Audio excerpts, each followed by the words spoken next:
Look at yourself, Ronald. 6 years, you still smell like that floor? She didn't raise her voice. She didn't have to. She slid the envelope across the table the same way you'd return something that was never really yours. And standing behind her, leaning in the doorway of my break room, was Butler, my boss. One hand on that doorframe, smiling. That's the moment I need you to carry with you. Not because it was the worst thing that ever happened to me. It wasn't, not even close. Because 3 weeks before Linda walked through that door, 3 weeks before that envelope touched that table, a letter I had almost thrown in the trash had already told me something that changed every single rule of everything I thought I knew about my life. I just hadn't played my hand yet. I want you to go back to the exact second she walked in. Not the envelope, not the heels clicking on concrete, not the way every single one of my co-workers went completely still the moment they saw who'd come through that door. Like animals that sense something in the weather before you ever see the sky change. It was the coffee. I had a full cup in my hand when that door opened. By the time Linda finished her first sentence, it had gone completely cold. Before I tell you the rest of what happened, if you believe quiet people should never be underestimated, this story is for you. Like, subscribe, and comment below, because every time you engage, you help stories like Ronald's reach someone who needs to hear them. Now, let me take you back to where this really started. The drive home took 11 minutes. I counted them. Not the lights, not the turns, the minutes themselves. The way you measure small things when your brain is desperately reaching for something to hold that isn't the image of your wife sliding a divorce envelope across a break room table while your boss watched from the doorway like it was a show he paid for. 11 minutes. Then I was standing in a house that sounded different. Not quiet. I knew quiet. This was something else.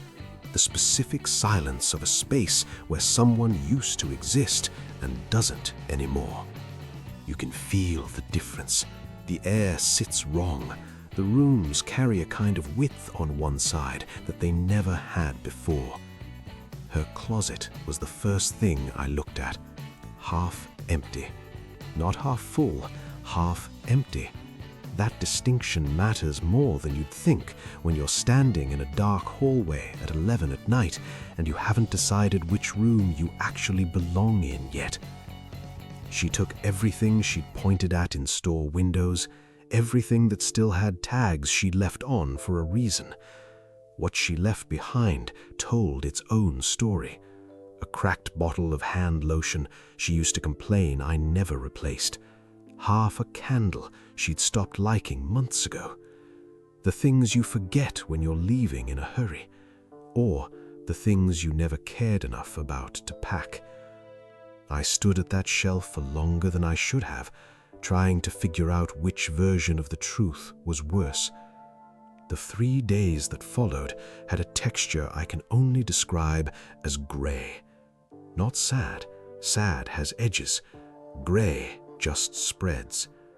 I went to work, logged inventory, signed freight reports with the same pen I'd used for 2 years, nodded when co-workers asked if I was doing all right. I ate lunch at my desk because the break room wasn't somewhere I was going back to, not yet. And Harold acted as if nothing had changed. That's what stayed with me. Not the cruelty, the ease of it. The way he rounded a corner Monday morning and said, "Back at it, Johnston." Smooth, casual, like the last thing between us was an ordinary Friday afternoon and not the ambush of my marriage in front of my entire floor crew, like he'd already decided I wouldn't do anything about it. That certainty kept me awake longer than the grief did. Not anger, a question. What did Harold Butler know about me that made him that calm? The letter had been sitting there for 22 days. I'd moved it twice without opening it, once to make room for groceries, once because I assumed it was junk mail dressed up expensively. Thick cream paper, my full legal name printed across the front in a font that looked like it cost money. Nathan Ronald Johnston III. A name I barely used, the kind of name that lives on court documents and death certificates, not on a man buying cold sandwiches at a vending machine that kept stealing his money. The return address was a law firm, downtown financial district, the kind of building where decisions get made about people who will never see the room they're made in. I almost didn't open it. The only reason I finally did, fourth night sitting on the couch floor because I hadn't made it to the couch, was debt. My mother had passed 2 years ago. The medical bills she'd left behind had a way of arriving in exactly this kind of envelope, dressed in exactly this kind of font.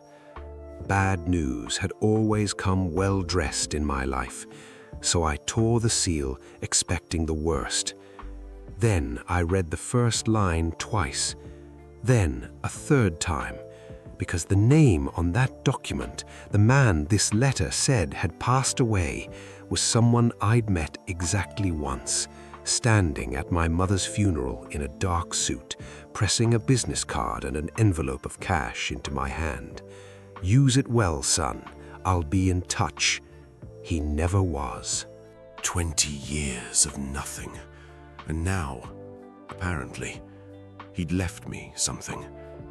The letter said to call an attorney named Leonard Hale by the end of the week, said it concerned the disposition of an estate. I turned that phrase over and over in the dark. Disposition of an estate. What does a man leave behind when he vanishes for 2 decades and then suddenly remembers your name? I told myself I'd call in the morning, that it was probably nothing, a small policy, a symbolic gesture. But I didn't sleep that night, because somewhere between reading that letter a third time and staring at the ceiling at 3 in the morning, one thought had taken root and wouldn't let go. My uncle had not been a small man. I'd just never known exactly what kind of large he was, until the morning I walked into that office and found out. The building had a lobby designed to question your shoes. That's not an exaggeration. I walked through those revolving doors in the same steel-toed boots I'd worn for 3 years, scuffed at the right heel, still carrying the particular smell of a factory floor, and the marble underfoot was so clean it looked like a mirror. I checked the directory twice. Suite 1840, Hale and Associates. The elevator took less than a minute. I spent most of it staring at my own reflection in the brushed steel doors. I looked like a man who had no business being there, which, until about 20 minutes later, I believed was exactly right. She just said, "Mr. Johnston, he's expecting you," and gestured toward a corridor that smelled like old money and central air conditioning.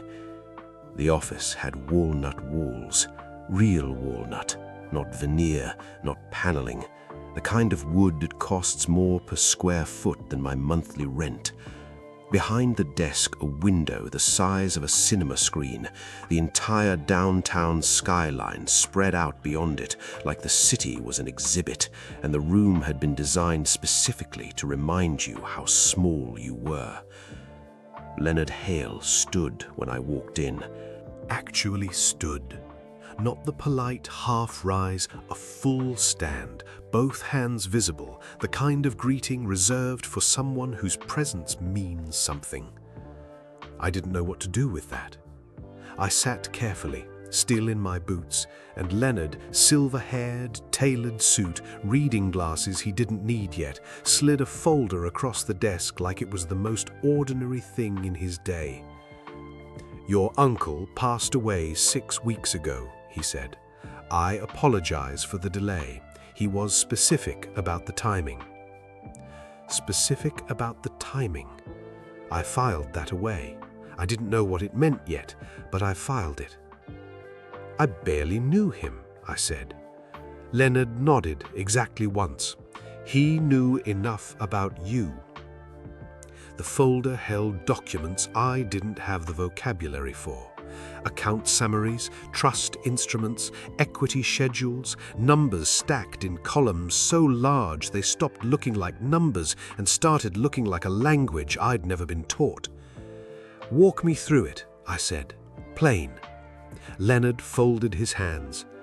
"Your uncle spent 40 years building a private investment portfolio, early industrial acquisitions, logistics holdings, board-level equity positions. He was not a public figure. He preferred it that way." He paused. Let that sit. At the time of his death, the estate was valued at approximately $300 million. I laughed. Short, involuntary, the laugh of a man whose brain refused the information. "There's been a mistake," I said. "There hasn't." Leonard's voice was steady, practiced, the tone of a man who had delivered impossible news before and understood that the first response was always disbelief. "You are his sole heir. Every asset, every account, every equity position." I stared at the folder. $300 million. And I was sitting across from this man in boots I'd been meaning to replace for 8 months. "Why me?" I said. "We met once, at my mother's funeral." Leonard held my gaze for a moment, just a beat too long. "That," he said carefully, "is a question whose full answer may take some time." I filed that away too. Then he said it. "Among the inherited assets is a controlling equity stake in a parent holding conglomerate." He tapped the page twice and pushed it toward me. I looked down at the name printed at the top, and I went completely still. Not because it was unfamiliar, because it wasn't. Every worker at Butler Industrial Plastics knew that name.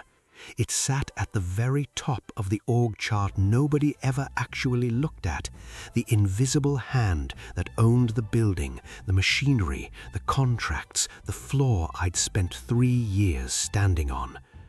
The name that Harold Butler had ever claimed as his. It had just become mine. I rode that elevator back down in silence. The lobby looked the same.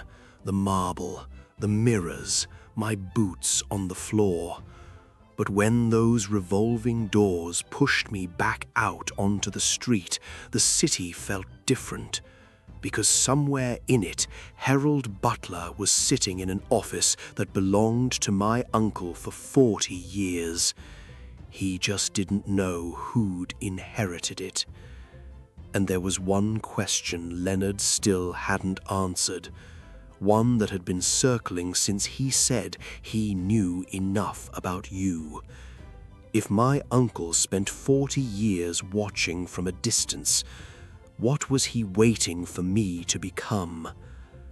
The coffee was cold before I touched it. I'd made it out of habit, the automatic motion of a man who needed something to do with his hands.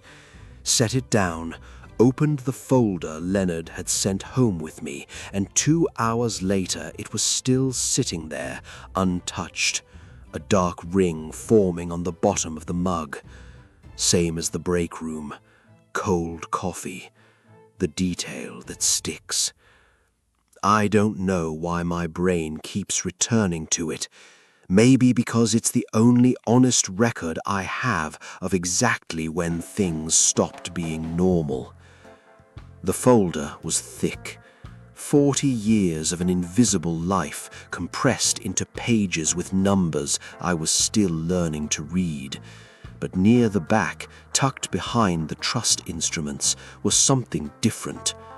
A single sheet, handwritten, my uncle's hand.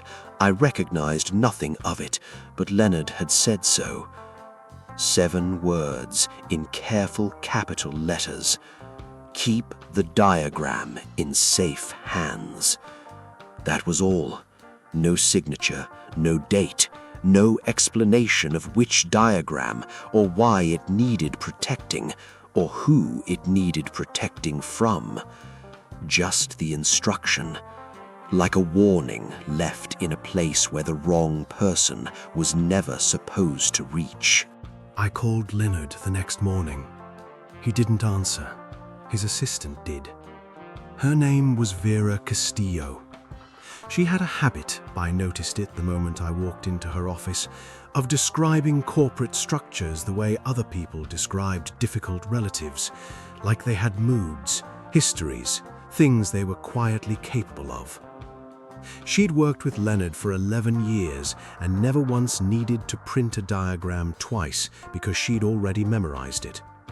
She had the annotated copy waiting on the conference table before I sat down. She said, "I figured you'd call," and left it there. The parent company diagram looked like a family tree drawn by someone who didn't believe in clean lines. Boxes inside boxes, arrows pointing sideways and upward, and occasionally nowhere. Subsidiary names feeding into larger names, feeding into the single entity at the very top, the one that owned everything beneath it. I found Butler Industrial Plastics almost immediately. 3rd row, left branch. There it was, the building I'd walked into for 3 years. But Vera wasn't pointing at that. She tapped a box near the top of the structure, a node connected directly to the parent company. Beside it, handwritten in her red ink, was an acquisition filing date, filed 8 months ago. The name in the box was Harold Butler. Let that land, because it isn't just what it looks like on the surface. Harold hadn't only taken my wife. For 8 months, he had been quietly, methodically attempting to purchase a controlling stake in the very company that was about to become mine. He knew the controlling shareholder was dying. He knew the ownership position would open. He had been moving on the inheritance before anyone connected to my uncle's estate had the chance to understand what was actually at stake. He'd been racing the clock, smiling that smile, calling me buddy in a tone that meant nothing, standing in doorways. And the whole time, the real target was never me. It was the seat I was now sitting in. If you're following this, and I know you are, stay close, because the next part matters more than anything Harold did. Vera clicked her pen once, looked up. "There's one more," she said. She drew a slow red circle around a second name on the diagram, a name I'd never seen before in my life. This one filed the same papers 3 weeks before Harold did. I stared at the name. Unknown, completely unknown to me. But the filing date was the exact same week Linda started coming home late and began wearing a watch I'd never bought her and never once explained. 3 days after Vera circled that second name, I stopped grieving. Not because it hurt less, because I couldn't afford both. I spread everything across the kitchen table, the trust documents, the annotated diagram, the acquisition filings, and sat there until the light outside shifted from black to gray to the particular pale yellow that means morning arrived whether you invited it or not. The manila envelope from the break room was still on the counter. I looked at it for a long time. Picked it up, walked to the trash, didn't put it in. Put it in the folder instead. Same envelope, new purpose. Leonard had given me a name. A forensic consultant, said she was the sharpest he'd worked with, and charged accordingly. I called her that morning. Her name was Dolores Pruitt, Dell. Retired IRS, 22 years auditing corporate fraud before she went private. Her defining habit, obvious within 30 seconds, was yellow sticky notes. Every document she touched got one, and the stickies always said more than the documents. She walked into Leonard's conference room, set her bag down, and slid a note across the table before she even sat. 3 words. He's done this before. Done this before. I stared at it. Harold's acquisition attempt, the filing Vera had circled, 8 months old, wasn't his first move on a parent company. Dell had already traced a prior attempt. Different state, different company, same structure, same timing, same result. The controlling shareholder died, Harold filed, and the estate was too disorganized to defend itself in time. He had a method, and I had 30 days before his acquisition vote. That's when Leonard leaned forward and said the line that reordered everything. Ronald, the moment you file as controlling heir, you become a target, not a metaphor, an actual target. Legal cover first. That was the plan. File a sealed ownership motion before the acquisition vote. Lock it down tight enough that Harold's attorneys couldn't find a scene to pull. Dell nodded, slid another sticky across. Don't move until it's airtight. I didn't. 11 days. That's how long it took to seal it. Confidential filing, protected by privilege until I chose to surface it. Harold couldn't touch it. Nobody could. Legal cover. Resolved. The other 2 problems didn't cooperate so easily. There was a car, grey, parked at the far edge of the lot every morning I showed up for that final stretch of work. Always there at 7, gone by 4. No plates I recognized. I wrote down the number, gave it to Dell. She came back the next morning with a sticky note that said only 2 words, not Harold, which meant someone else was watching. And here's what I need you to sit with for a moment. Who benefits most from $300 million staying unclaimed? That question kept finding me in the dark, at 2 in the morning, in a house that still felt too wide on one side. The answer wasn't simple. It never is. Then Dell found the memo. A vendor payment routed through a shell LLC, Harold's contractor fraud, the pattern she'd seen before. But this time, the LLC wasn't registered to a cousin or a quiet business partner. It was registered to a woman. Registration date, the same month Linda and I got engaged. The registered agent's last name, her maiden name. Linda hadn't stumbled into Harold's world. She'd been inside it. Before the crimson suit, before the Birkin bag I'd never bought, before the envelope on the break room table, before the watch she wore home and never explained. Keep the diagram in safe hands, my uncle had written. I finally understood what he was guarding it against. The shareholder meeting was scheduled, 30 days, and I had just figured out that one of the people I needed to outmaneuver had been watching the board move since before I even knew the game existed. The box arrived by courier at 6 in the morning. No return address, just my name in Leonard's assistant's handwriting. Inside, one prepaid phone, activated and encrypted, one USB drive labeled innocuously Invoices 2022, containing compressed copies of every document Dell had assembled, evidence, infrastructure, the first components of the machine. I picked up the USB and turned it in my hand. Then I slid it into a plain manila envelope and sealed it. Same kind of envelope Linda had used in the break room, different contents entirely.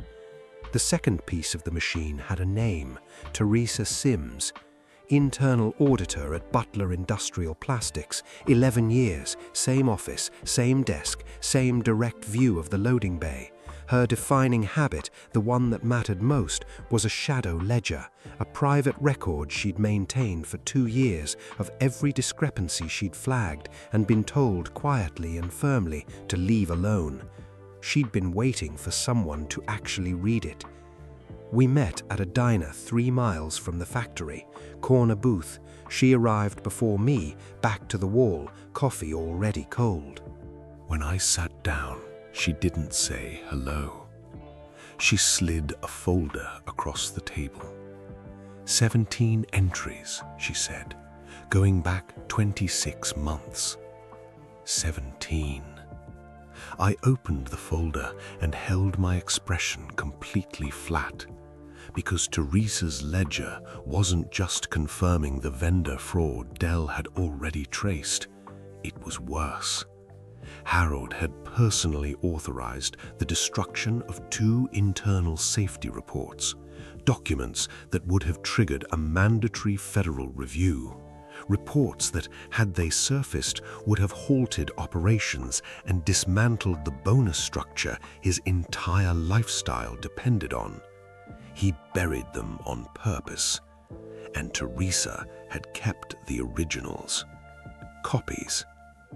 "Why didn't you come forward before?" I asked. She looked at me the way people look when a question doesn't deserve the full answer it would take to explain. "Because before," she said, "there was no one to come forward to." She was right, and now there was. I told her about the encrypted drive, about Dell, about the sealed legal filing that was already protecting us both. She listened without interrupting. Then she was quiet for a long moment, and then she said it. "Keep the diagram in safe hands." I looked up. "That was in your uncle's file," she said carefully.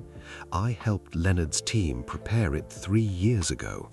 I didn't know who it was for. I didn't know it was you." That question, how Teresa had been inside this longer than I knew, I filed it. There wasn't time, because Dell called before I could even form the sentence. "The grey sedan," she said, "registered to a private investigation firm. Harold retained them 6 days after your first visit to Leonard's office. He knew I'd gone in. He didn't know what I'd walked out with, but the window was closing. Dell had already filed a legal notice. Surveillance of a controlling heir constituted criminal interference with an active estate proceeding. By that afternoon, the grey sedan was gone from the lot. One threat, gone.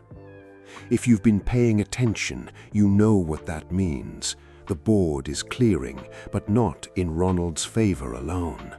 Stay with me, because the next move matters. The other problems refused to cooperate. Linda had called Leonard's office twice that week, different numbers.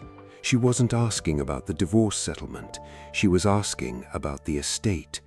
Someone had told her something. I didn't know who. And I still couldn't trace who had funded the LLC registered in her maiden name, or what she intended to do with whatever she'd just learned. 2 open questions, both accelerating. The public test was 48 hours out. Butler Industrial's annual supplier recognition luncheon. Harold's event. 40 vendors, 3 board members, and, thanks to a quiet addition to the guest list that hadn't been there the week before, one name I recognized from the parent company diagram. Someone was already moving pieces. The machine had exactly 2 days to prove it could hold. Teresa would be inside with the shadow ledger and a recording device no larger than a shirt button. The encrypted drive would be locked with Dell, and I would be somewhere Harold Butler would never think to look for me. The bay smelled like diesel and wet cardboard and something older underneath. Rubber and rust and years of labor that nobody had ever thought to thank. I'd been inside 11 minutes, back flat against a column of shrink-wrapped pallets, watching. 4 men on the north dock, radio on low, late game recap, score nobody cared about anymore. Their voices came in short bursts, the way voices do when people are tired but not finished. Boots on concrete, the hydraulic hiss of a dock plate settling. I wasn't supposed to be here, but the machine had sent me. Jose Lopez found me first. Night foreman, 14 years in that bay. His defining trait, the one that mattered above everything else, was that he could identify a falsified manifest by paperweight alone. Cheap stock meant reprinting. Reprinting meant someone had changed the record after the crate was already sealed. He'd been clocking discrepancies for 8 months, telling no one, until Teresa gave him my number 3 days ago. He appeared at my elbow without a sound, a man who'd spent a decade learning where every board creaked. "Keep the diagram in safe hands," he said quietly. "Recognition signal, exactly as arranged." He handed me a folded manifest without looking at it. I looked at it. Vendor code at the top, X72. Destination, Callaway Distribution, LLC.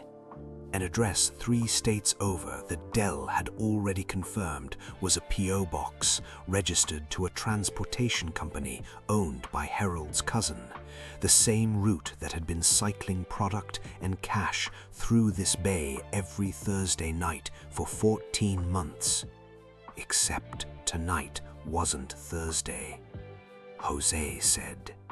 Schedule changed, which meant someone knew the original run was being monitored. New driver tonight, not Danny, Jose added. Danny Voss ran every X72 Thursday without exception. Same truck, same plates, same route south. I'd confirmed him twice through Dell, but tonight a different driver had backed into Dock 4, 40 minutes ahead of schedule, and he was still sitting in the cab with the engine running. Danny had been pulled. Danny knew something was moving. I photographed the new truck's plate with the burner phone and tucked it away. Then Jose's hand closed around my forearm. "Don't move." The plant manager came through the interior door. Randall Fitch, tall, methodical, eyes that moved like he was perpetually taking inventory of everything and everyone in the room. He was 50 feet away, walking directly toward us. I pressed into the pallets and stopped breathing. Jose moved without a pause. "Randall, you got a minute? North Dock has a seal question on the morning run." Fitch stopped, considered, then turned and followed Jose towards the north end without a single glance in my direction. Gone. I stayed perfectly still until the footsteps faded entirely. Then I looked at that truck. Here's what I need you to hold on to, because this is the part that people like Harold count on you never understanding. Every X72 crate that rolled through that dock was a transaction. Goods on the manifest, cash moving beside it. 14 months of clean, steady theft dressed in legitimate paperwork designed to survive a casual audit.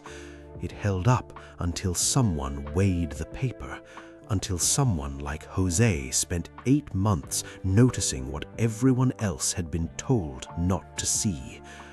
I want you to remember Jose Lopez, because without him, none of what happens next is possible. I slid the manifest into the manila envelope tucked inside my jacket. Same envelope, still working. Then the burner vibrated. Teresa, one line. The luncheon guest just arrived. He's not alone. I typed, "Who's with him?" 3 seconds of nothing. Then, her. Linda was upstairs, at Harold's luncheon, standing beside the name in the diagram, and the machine, every piece of it, was running in exactly 38 minutes. It rained the whole night, not the dramatic kind that announces itself with thunder and lightning and easy metaphor, the quiet, relentless kind that simply falls and keeps falling until everything beneath it is quietly, irrevocably changed. I stood at my window at 4 in the morning and watched it come down. The luncheon had ended 3 hours ago. The machine was still running, and somewhere across the city, 14 months of buried transactions were beginning to develop weight. Dell called at 6. No greeting. X72 route cancelled overnight. Harold's logistics coordinator pulled it from the system 30 minutes after your photo of that truck plate hit my encrypted inbox. He'd moved fast, which meant someone on Harold's side had been in that bay. Gone.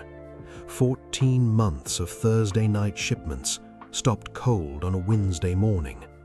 The second call came at 7:15. A woman's voice, careful, controlled.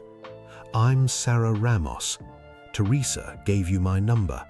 I have time-stamped notes every shift, 2 years. Line supervisor at Butler Industrial Plastics. Her defining habit, obvious within seconds, was documenting every on-floor decision in real time on her personal phone. No edits, no deletions, just a running, time-stamped record of everything she'd been told would never matter to anyone. She arrived at Leonard's office carrying a manila envelope. Different hand. Same shape as the one Linda had placed on the break room table. I took it carefully. Inside, 72 pages, shift decisions signed by Harold or his floor managers, including 3 entries from the exact weeks the safety reports were buried, the ones that would have flagged hazardous conditions on the north loading dock. I hadn't finished reading when Teresa called. A worker, north dock, that morning. Compressed fracture. Same floor, same unaddressed hazard, same buried report. I set the pages down and sat with that for a long moment. Exactly. Here's the moment where this stopped being about strategy. Because right then I had everything. The manifest from the bay, Sarah's time-stamped shift record, Dell's forensic trail, and the X72 cancellation, proving Harold was already reacting. And I had a local business reporter named Marcus Webb at the City Ledger, who'd already emailed Leonard about unusual audit activity surrounding a Meridian Group subsidiary. He was ready to publish. Leonard looked at me across the conference table. Dell looked at me. Sarah looked at the floor. "You hand-web the manifest now," Leonard said quietly. "Harold's attorneys file for emergency injunction before noon. We lose the sealed window." I thought about the north dock, the compressed fracture, the report that should have prevented both, and I held. That choice will stay with me, but the machine wasn't built for the fast move. It was built for the right one. If you've come this far, through every cold cup of coffee and every envelope and every name circled in red ink, you already understand what that kind of patience costs and why it's the only currency that buys something permanent. Dell confirmed it within the hour. Board meeting rescheduled, emergency session, Monday, 7 a.m. Internal audit reference logged as CLS 2024-089. Harold was buying 48 hours he no longer had. At 10:47, the burner vibrated. Teresa. Web published. It's live. I pulled it up. The headline was bigger than anything I had planted, and buried in the third paragraph was one specific dollar amount, a figure from inside Harold's private bonus structure that only 4 people in the world had ever seen in print. I hadn't given it to anyone. I called Dell immediately. "Who else has the ledger?" Silence. Then carefully. "Ronald, no one else has the ledger. Someone had fed Marcus Webb from inside." And it wasn't anyone I'd put there. 90 days earlier, I walked into this building through a loading bay door. That morning, I went through the front. Same building, different man. The marble lobby looked exactly as it had the first time. Brushed steel, expensive silence, the particular stillness that money buys, but none of it landed the same way. I knew who owned it now. The meeting was listed simply as Ownership Transition and Strategic Review. Leonard had worded it carefully. Nothing in the language raised a flag. Harold had every reason to expect a routine quarterly review, and no reason at all to prepare for what was actually waiting at the head of that table. When I stepped into the boardroom, most of the seats were already filled. 12 board members, executives along the wall, assistants near the back, water glasses nobody had touched. And there he was, Harold Butler, jacket draped just right, phone in hand, the posture of a man who has never seriously considered the possibility of losing. He glanced up when I entered, the automatic dismissal he gave everyone who walked through a door, and then his face changed. Confusion first, recognition next, then something that looked very much like the first cold touch of fear. Leonard cleared his throat. "Ladies and gentlemen, I'd like to formally introduce Ronald James Johnston III, sole heir to the estate of his late uncle, majority controlling shareholder of the parent holding company. Effective today, your new chairman." The silence that followed was not polite. Harold pushed back from his chair. "That's not possible. He worked for me." "I did," I said, walking to the head of the table. "Please sit down." He sat. He didn't want to, but he sat. I set the manila envelope on the table, the same kind Linda had placed in the break room, except this one had passed through loading docks and law offices in 72 pages of time-stamped testimony before arriving here. My uncle's instruction, "Keep the diagram in safe hands," had brought it to exactly this room. I opened it, clicked the remote. The first slide hit the screen. Over the past 90 days, I authorized a full internal audit. What we found raises serious legal, financial, and ethical concerns, and Butler Industrial Plastics is, by a significant margin, the most compromised entity in this portfolio. I didn't rush. Vendor kickbacks through shell contracts, inflated invoices, safety budgets cut while executive bonuses climbed, 2 harassment settlements quietly erased, a floor supervisor forced out for refusing to falsify compliance documents, workers who stayed silent because they'd already watched what happened to people who didn't. By the third slide, the room had gone quiet in a different way. By the 6th, Harold had the color of old paper. "These numbers are being misrepresented," he said sharply. "You don't understand operations at this level." I looked at him. "I understand enough to know you approved a personal bonus increase 11 days after denying replacement safety harnesses to the warehouse floor team." The room went completely still. If you've ever watched someone face what they actually chose, not a version of it, not a rumor, you know exactly what that silence felt like. I closed the folder. Harold, your employment is terminated, effective immediately. For cause, no severance, barred from all company property, referred for civil and criminal review. He stood so fast his chair hit the wall. This is revenge. No, I said quietly. This is what accountability looks like when the right person finally signs the paperwork. Security was already at the door. 3 years, 20 minutes.